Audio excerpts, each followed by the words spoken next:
Hi, I'm Tim Coombs, co-pastor of Trinity Presbyterian Church in Scotia, New York, and a member of the network of biblical storytellers. To learn more about its mission, go to nbsint.org.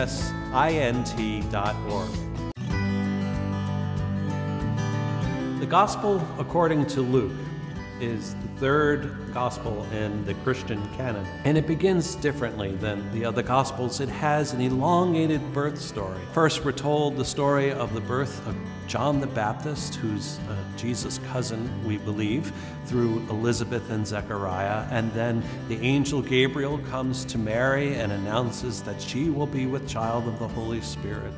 It leads to the story of the birth of Jesus, perhaps the story we know best from the Christmas story, where Mary and Joseph go to Bethlehem because of the census, and there they give birth to Jesus.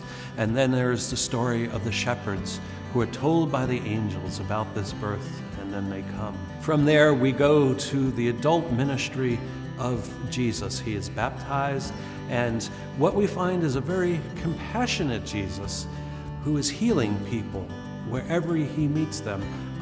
And the interesting thing about how Luke lays this out is that he always parallels a story about a healing of a man with a healing of a woman.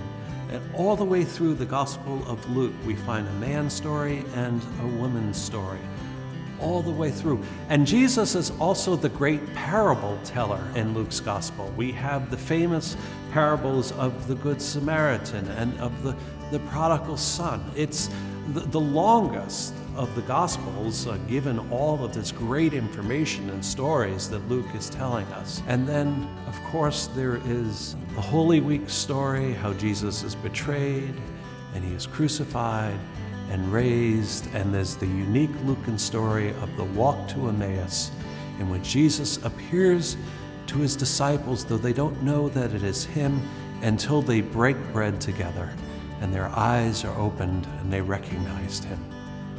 And that is Luke's gospel, his story of Jesus.